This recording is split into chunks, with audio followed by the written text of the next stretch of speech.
Sobat Damar Jati, kembali bersama saya Erna Wiyati di kanal Damar Jati. Hari ini kita kedatangan tamu istimewa, Mas Robi Maulana. Oke. Kita biasa panggil Mas Obi Obi aja. Mas Yes. Obi aja ya. Oke. Mas Obi ini adalah pegiat kebudayaan lokal. Ya, bisa dibilang begitu. Bisa dibilang begitu. Oke. Ini sebenarnya masih jarang ya ada anak muda tapi menekuni kebudayaan lokal. Nah, Mas Obi bisa ceritakan aktivitasnya dalam kebudayaan lokal itu seperti apa? Sudah banyak sebenarnya anak muda yang berkecimpung di kebudayaan. Iya. Cuma memang ada kegagapan pendataan kali ya. Bahkan kalau yang kemarin tuh banyak lah anak-anak muda. Nah, sebelumnya saya memang sebenarnya backgroundnya bekerja industri kreatif. Oke. Urusan event, urusan pertunjukan. Itu kan Organizer gitu ya. yes, itu kan bagian dari penciptaan hasil karya seni kan. Kita bikin pertunjukan kolosal, panggung itu bagian dari kehidupan berkebudayaan kita. Nah, teman-teman itu banyak tuh dari gen milenial dan gen Z, nah, termasuk salah satunya saya. Juga sebagai orang yang berjejaring dengan komunitas-komunitas seni di beberapa daerah gitu. Ini yang dimaksud lokal adalah kebudayaan Indonesia ya, Nusantara ya? Iya. Ya, maksud saya tadi yang masih jarang karena mungkin lebih suka menekuni yang sifatnya modern gitu ya. Tapi kalau yang tradisional mungkin masih lebih sedikit dibandingkan yang kebudayaan modern. Nah, kalau tadi Mas Obi sebagai pegiat kebudayaan lokal itu tadi sebagai event organizer ya.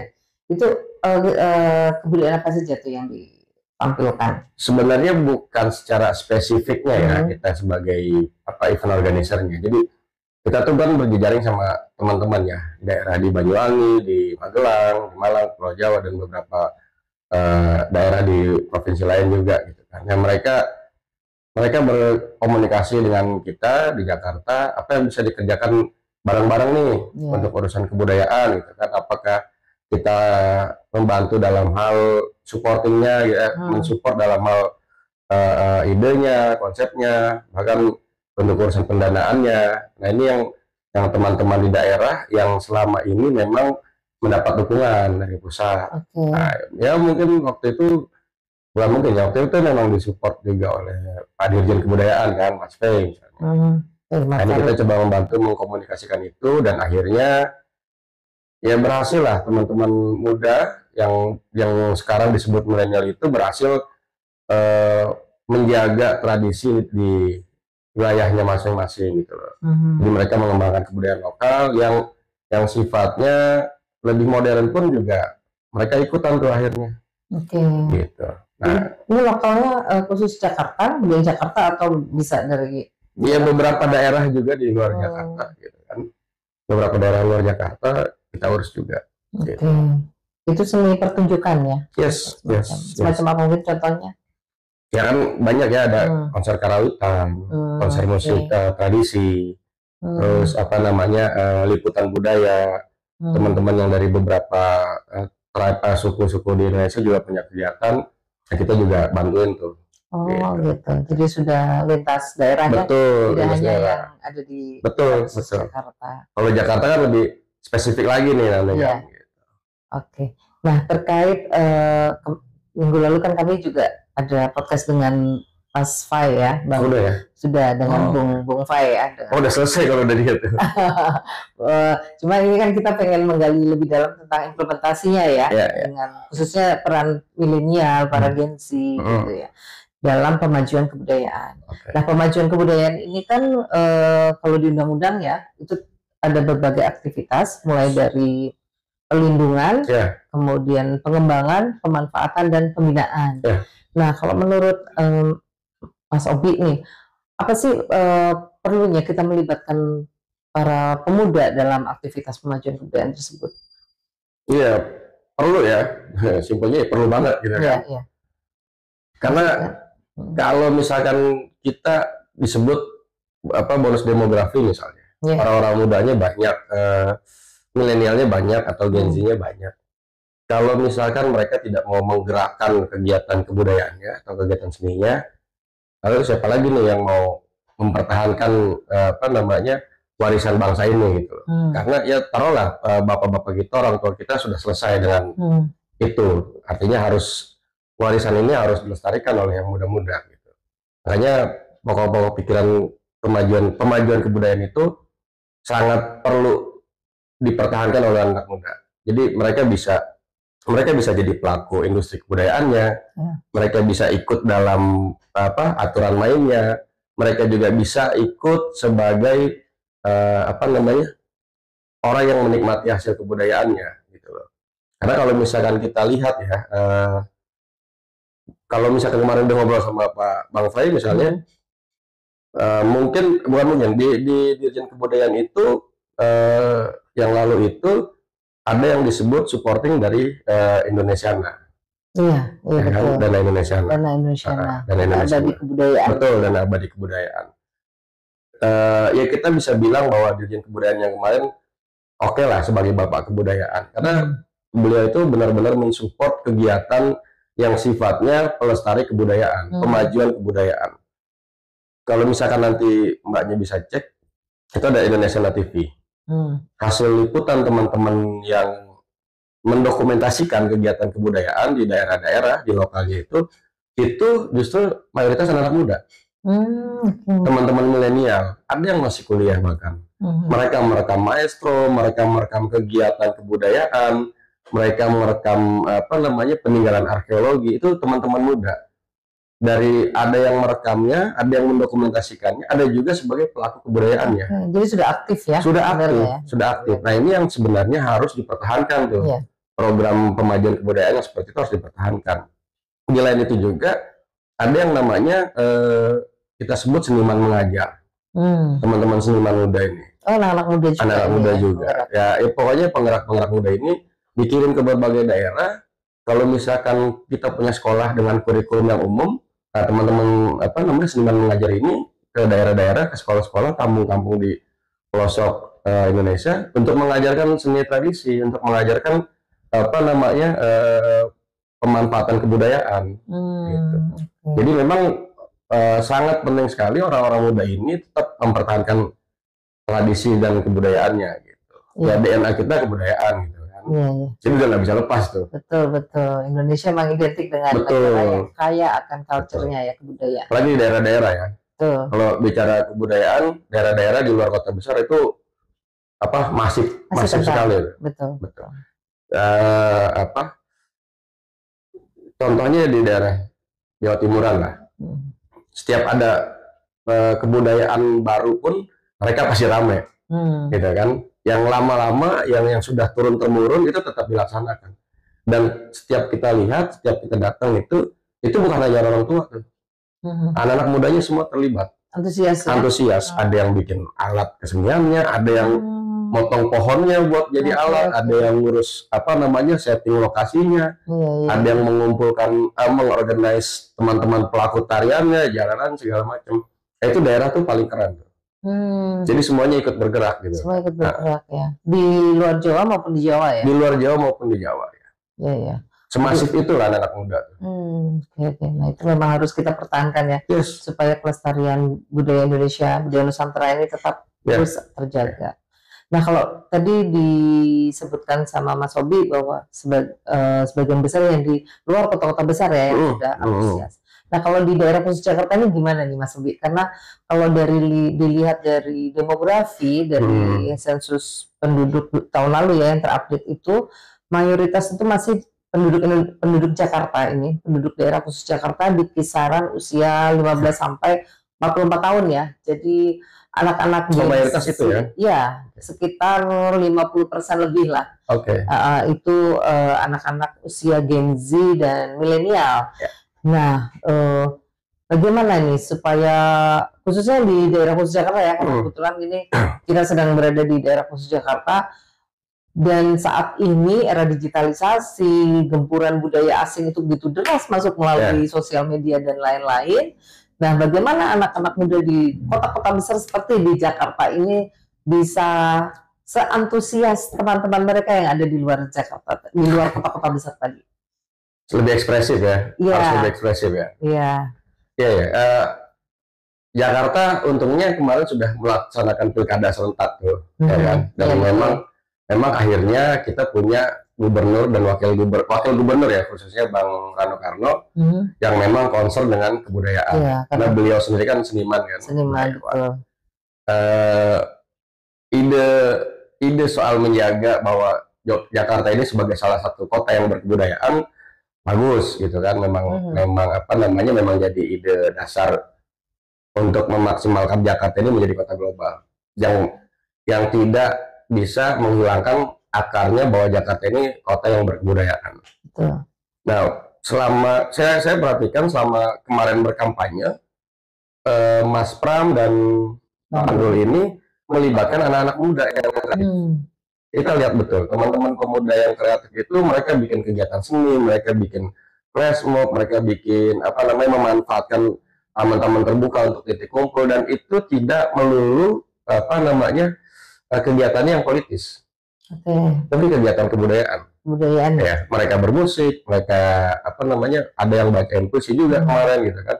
Mereka melakukan kegiatan-kegiatan yang sifatnya justru jauh dari politis. Nah, ini kan menarik nih, ya kan? Apalagi rencana Pemda membuka taman 24 jam. Betul. Kalau udah dibuka 24 jam, lu mau ngapain tuh? Apakah cuma dibuka gitu doang selesai? Ini jadi potensi lain, jadi potensi selain hanya tempat kumpul doang gitu. Bisa jadi ruang ekspresi budaya ya. Betul, bisa jadi ruang ekspresi budaya.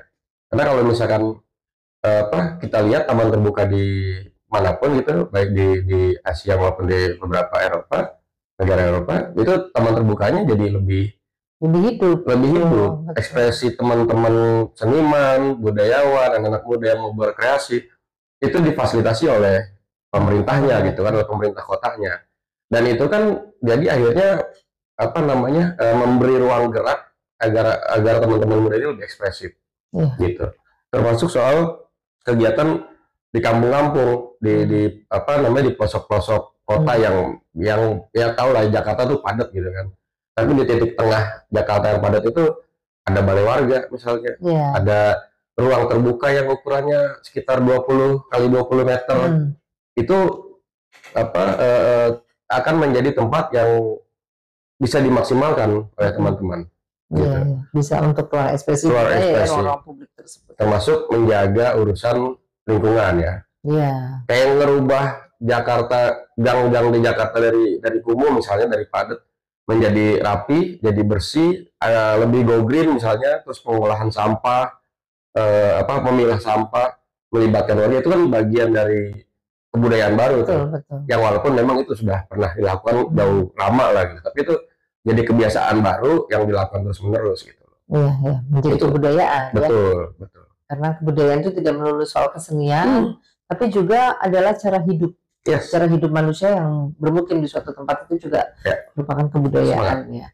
Nah, tadi malam ya saya tuh lewat di Danau Sunter itu gelap ya, nggak ada kegiatan apa-apa. Padahal itu ruang publik yang lumayan luas. Sunter ya? Iya. Mudah-mudahan nanti dengan kepemimpinan Mas Pram dan Bang Dul yang concern dengan budaya, ini di daerah khusus Jakarta, ruang-ruang publik itu bisa menjadi ruang ekspresi budaya yang bisa dimanfaatkan warga ya, gitu ya. Kemarin kita usulkan ya, buat kita usulkan ini akan dijadikan program. Taman itu akan dibuka 24 jam. Artinya dari jam 1 malam itu sudah dibuka sampai jam 24.00 misalnya. Nanti buka terus ya? Buka terus. Nah, sekarang adalah memaksimalkan potensi taman tersebut gitu. Yang tadi saya bilang, apa nanti cuma dibuka aja terus orang datang berkunjung, atau mau diadakan dijadikan tempat berkesenian, berkebudayaan.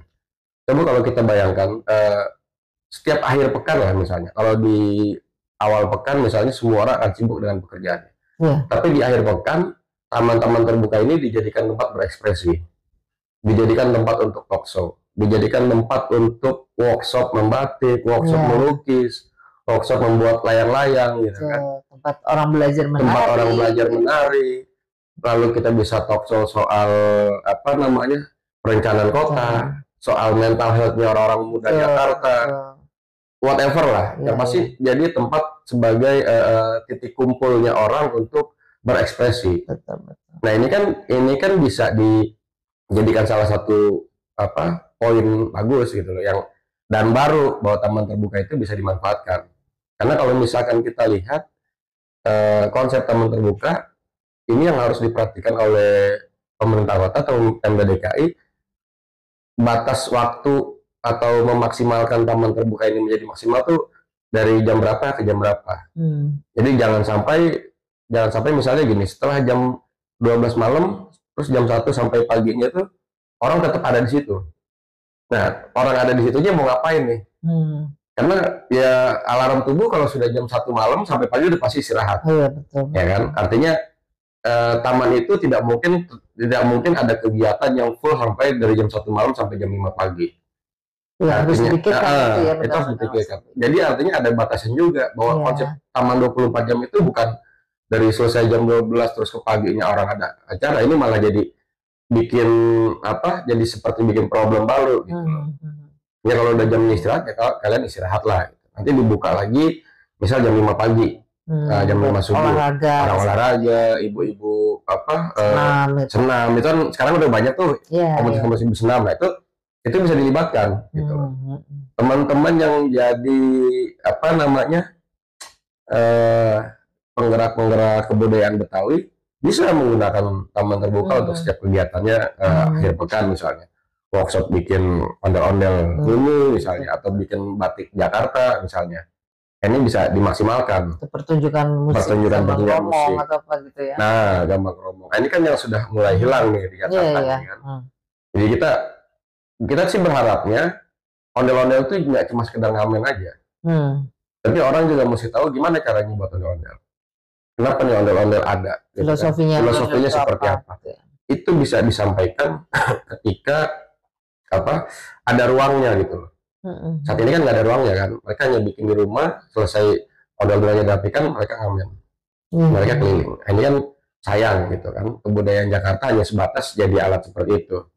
Nah, kita berharapnya taman terbuka ini dimaksimalkan untuk kegiatan-kegiatan yang sifatnya mengumpulkan orang banyak, tapi ada isinya.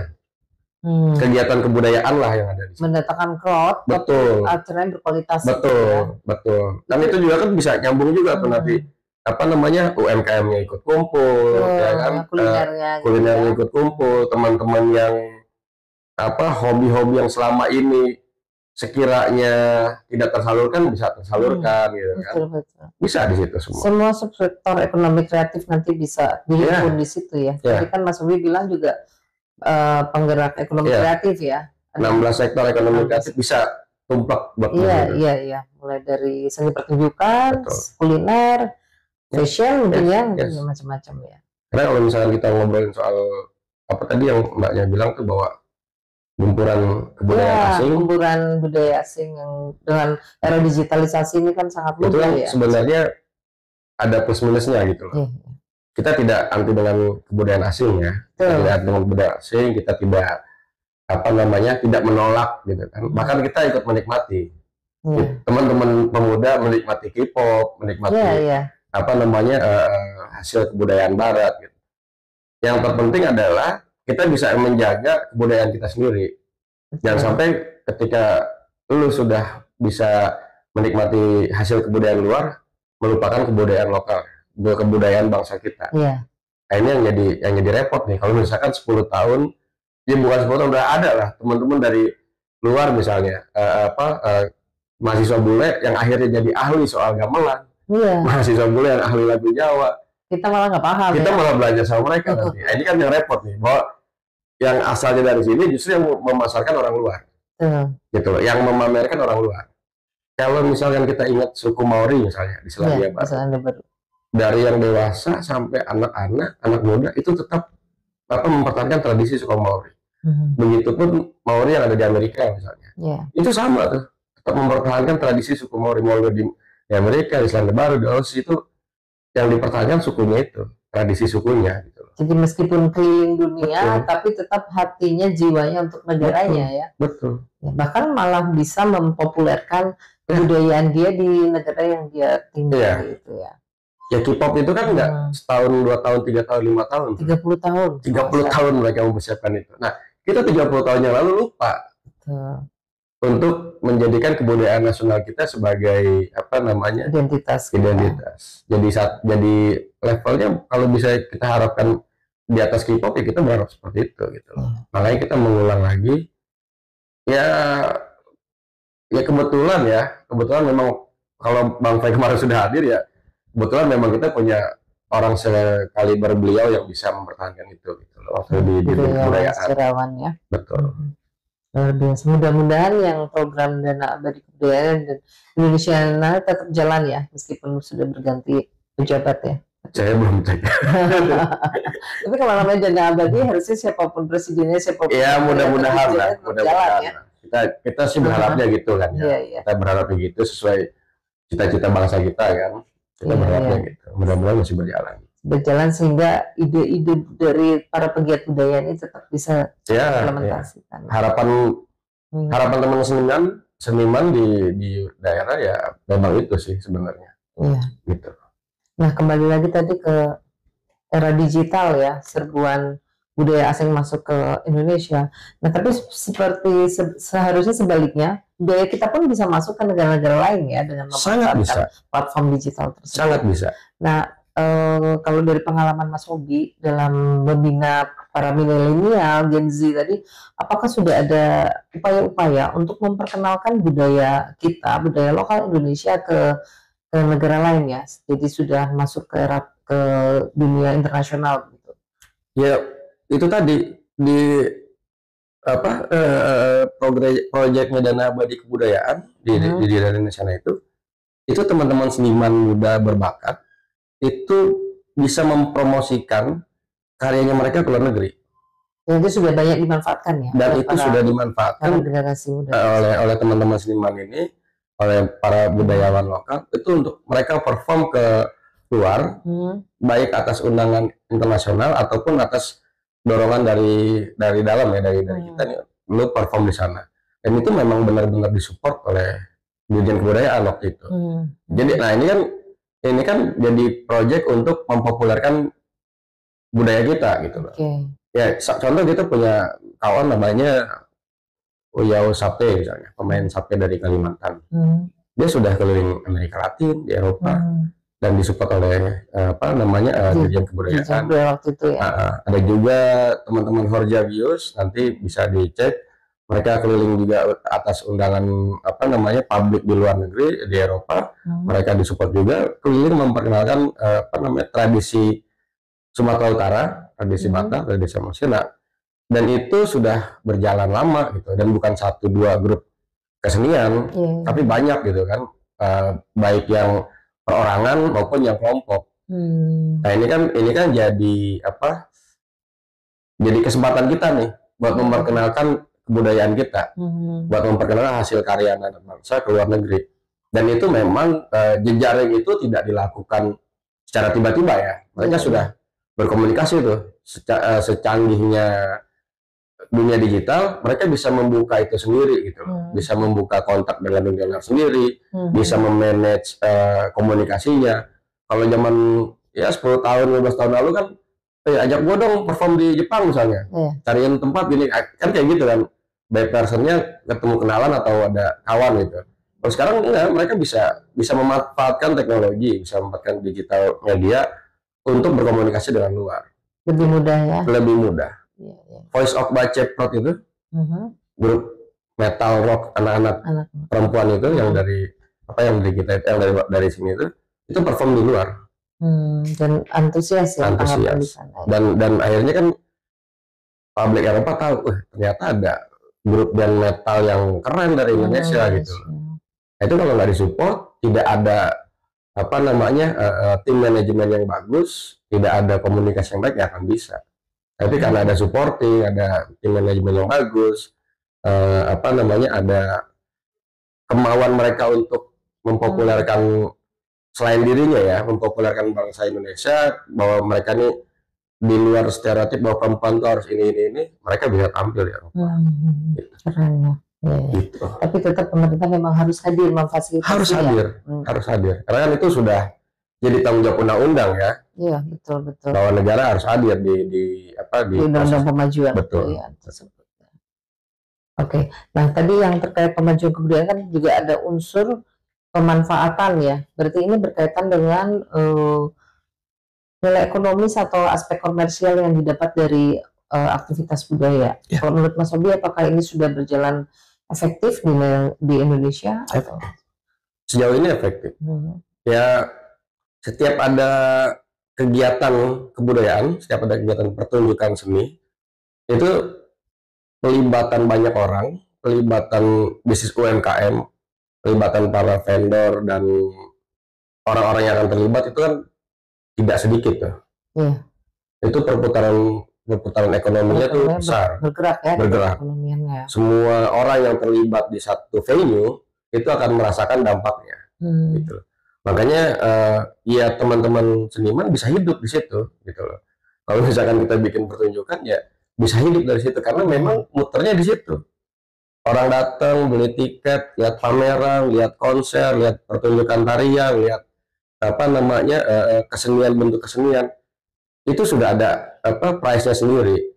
Belum nanti yang teman-teman UMKM yang sekelilingnya ikutan buka bazarnya, ya kan, menjual produk merchandise-nya, itu sudah jadi roda ekonominya berputar sendiri gitu. Terus wilayah sekitar misalnya yang didatengin banyak orang, terus lo harus ada tempat istirahat, tempat transit untuk beristirahat, hotel-hotel, wisma, homestay, itu semua bergerak. Berarti mesti di lebih sering lagi ya frekuensinya ya, festival-festival kebudayaan. Iya, kita kan sudah lama berhenti sejak COVID kemarin kan. Iya. Begitu selesai COVID, semua pertunjukan dibuka seluas-luasnya dan itu memang salah satu untuk mendongkrak ekonomi nasional juga kan. Konser-konser yang sifatnya skala nasional, skala besar itu juga penting juga gitu loh, buat biar roda ekonominya berputar. Termasuk itu dia konser dari luar ya. Iya. Para talent dari luar dari luar itu masuk ke kita, masuk ke Indonesia. Begitu dibuatkan konser, semua orang dari daerah nonton. Taruhlah Jakarta misalnya. Itu berapa banyak hotel sekitar GBK yang bisa nampung orang untuk istirahat di tempat terdekat gitu loh. Penerbangan, kereta, kayak gitu tuh udah pasti berputar ekonominya. Termasuk kalau misalkan bikin event di daerah, di Borobudur lah ya paling sering ya, Borobudur, Prambanan atau di Dieng gitu. Juga ada event-event jazz ya. Kalau Bali udah nggak usah ditanya lah ya. Cuma kalau gedung konser di Jakarta ini yang paling layak di mana menurut Mas? Tidak bisa dibilang paling layak, memang semuanya layak gitu loh. Semuanya bisa dijadikan tempat konser, tinggal kan nanti konsep dari penyelenggaranya seperti apa gitu. Ada Taman Ismail Marzuki misalnya yang sudah mulai bagus lah ya. Dari aspek audio, ininya juga udah bagus. Semuanya sudah oke. Ya karena memang gedung pertunjukan Jakarta kan disiapkan untuk menjadi kota global kan. Baik yang dulu terlihatnya tua atau suram sekarang sudah mulai diperbarui. Ciputra Center itu udah oke lah, paling keren lah bukan. Bisa mengimbangi dengan gedung-gedung pertunjukan di luar. Gitu. Jadi sebenarnya banyak ya kan gedung-gedung pertunjukan kesenian di Jakarta tuh banyak. Tinggal kita konsepnya seperti apa. Kalau 1.000 orang misalnya audiensnya lu harus di mana, 3.000 orang harus di mana. Gitu. Bahkan gedung-gedung yang disiapkan untuk orkestra kita sudah punya juga Jakarta. Gitu. Nah ini nanti yang jadi PR-nya gubernur dan kita teman-teman penggerak kebudayaan ini adalah menyiapkan pertunjukan secara rutin, gitu. Mengisinya secara rutin gitu, bukan cuma sekedar event 1 tahun sekali enggak, tapi kita harus bisa sustain biar itu tadi gedung pertunjukannya terpakai, yang hadir banyak, roda ekonominya berputar dan akhirnya Jakarta benar-benar menjadi kota global. 2 tahun lagi loh kita jadi 2,5 tahun lagi kita akan 500 tahun. Jakarta usianya ya? Jakarta 500. 2 tahun lagi 2027 ya? Ya, 2027 kita 5 abad. Ini kalau sudah bicara 5 abad artinya sudah 500 tahun kebudayaan Jakarta ada. Gitu kan? Kebiasaan masyarakat Jakarta sudah 500 tahun usianya. Setelah itu apakah akan punah atau akan diperbaharui terus? Atau akan dipertahankan terus? Gitu. Jakarta tuh, baru Jakarta. Betul. Belum tempat apa daerah-daerah lain gitu kan.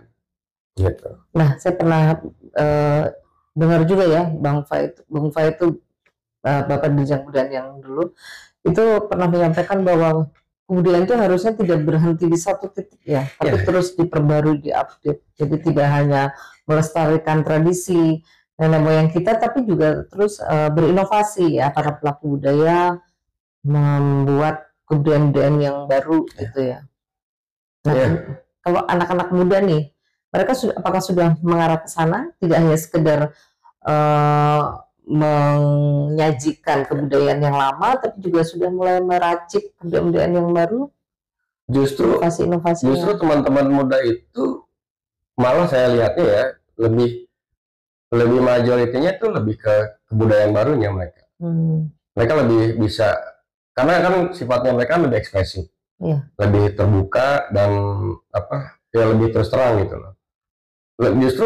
Justru yang kita lihat sekarang itu mereka lebih menciptakan kebudayaan barunya nih, kebiasaan-kebiasaan baru. Cenderungnya inovasi ya. Kalau yang mempertahankan yang lama ya tetap masih ada gitu. Masih. Tapi yang inovasi baru mereka lebih ke arah sana.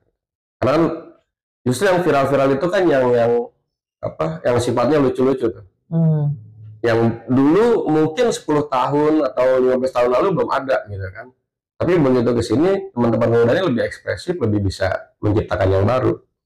Bukan menciptakan ya, apa istilahnya? Melihat potensi baru.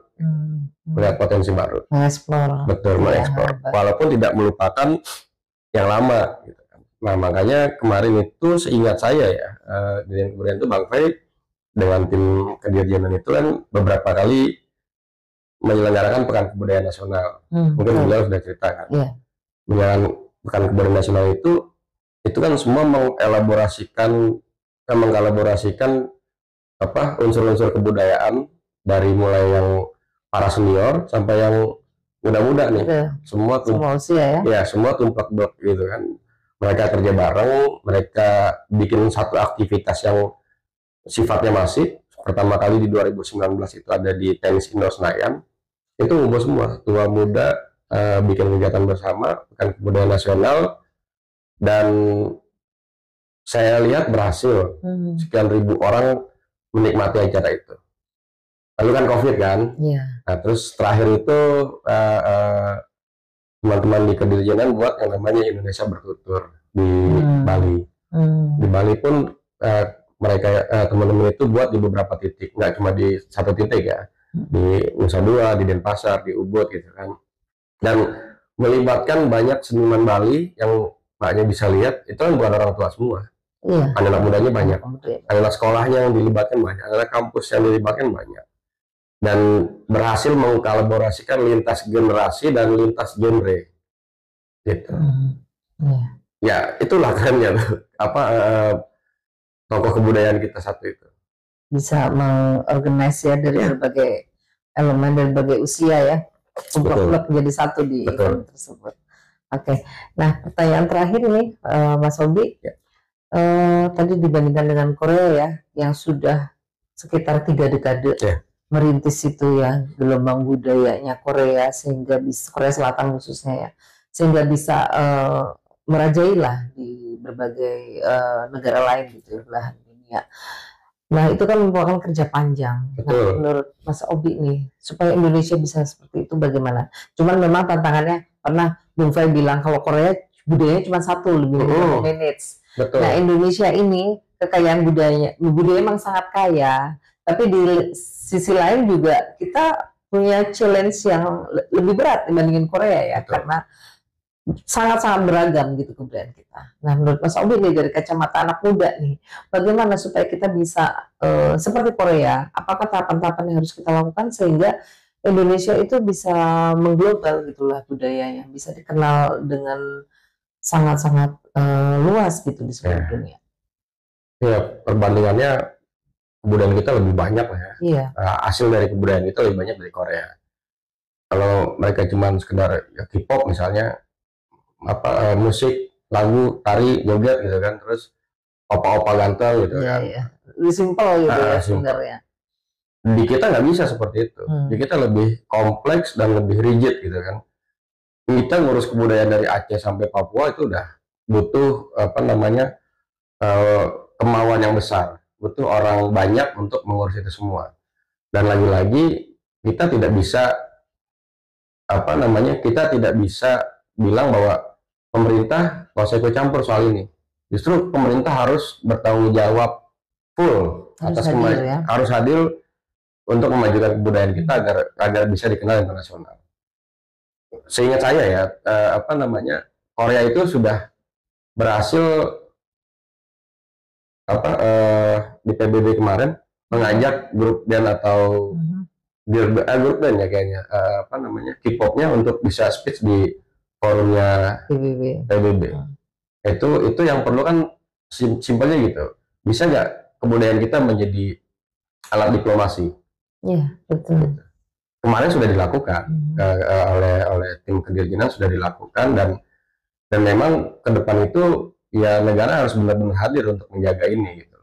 Harus terlibat, karena kalau misalkan hanya sekedar pelakunya saja atau masyarakat aja yang berharap atau mengerjakan kebudayaan agar bisa go internasional, agaknya saya sih berharap bisa sebenarnya, tapi agak sulit kalau tidak pemerintah benar-benar mendukung gitu loh. Karena kan yang punya perangkat semua untuk memajukan kebudayaan ya negara. Gitu. Ya Korea itu salah satunya ya dukungan negara sejak 3 dekade lalu, makanya populer gitu kan sekarang. Dan itu memang benar-benar harus disupport gitu. Dan harus di-manage dengan baik. Di-manage. Kemauan senimannya sudah ada, kemauan para pelaku kebudayaannya sudah all out gitu kan. Konsep, ide, pemikiran dari ujung barat sampai ujung timur Indonesia itu udah ada semua lah lengkap. Ya, tinggal negara mau nggak nih ikut rembukan, ikut turun tangan, mensupport secara total bahwa kebudayaan kita ini harus bisa jadi satu bukan bersanding, malah harus bisa mengalahkan Korea. Iya, betul. Itu. Ya. Kita lebih kaya ya harusnya. Lebih kaya, harusnya kita bisa lebih. Gitu. Ya. Oke. Bisa lebih oke lah sebenarnya. Ya, tapi optimis ya, Mas Obi ya. Sejauh ini masih optimis ya. Baik terhadap kebudayaan nasional, di Jakarta sendiri kita harus optimis. Ya. Karena tinggal itu aja yang jadi pertahanan benteng kita gitu loh. Ya, betul. Kalau misalkan secara ekonomi kita katanya sedang ada persoalan, terus yang lain-lain juga gak ada persoalan, ya kita berharap ini bisa dipertahankan. Dan malah tadi kan bisa dimanfaatkan, bisa mendatangkan keuntungan secara ekonomi juga. Ada value-nya di situ. Bisa dimonetisasi gitu ya kayak budaya kita. Ya, mudah-mudahan apa yang kita cita-citakan bisa terrealisir ya, Mas Obi. Dan mudah-mudahan nanti 2 tahun lagi ketika usia Jakarta mencapai 500 tahun ya. 5 abad ya. 5 abad ini benar-benar kebudayaan Betawi ini bisa mengglobal ya, khususnya ya untuk warga Jakarta dan sekitar. Budaya Jakarta ya. Oke. Terima kasih banyak Mas Obi. Terima kasih atas waktunya. Sangat inspiratif. Atas undangannya, sorry. Sangat inspiratif. Mudah-mudahan semakin banyak anak-anak muda yang menekuni kebudayaan lokal kita dan cinta dan bangga dengan kebudayaan Nusantara ya. Terima kasih. Salam berkepribadian dalam berkebudayaan.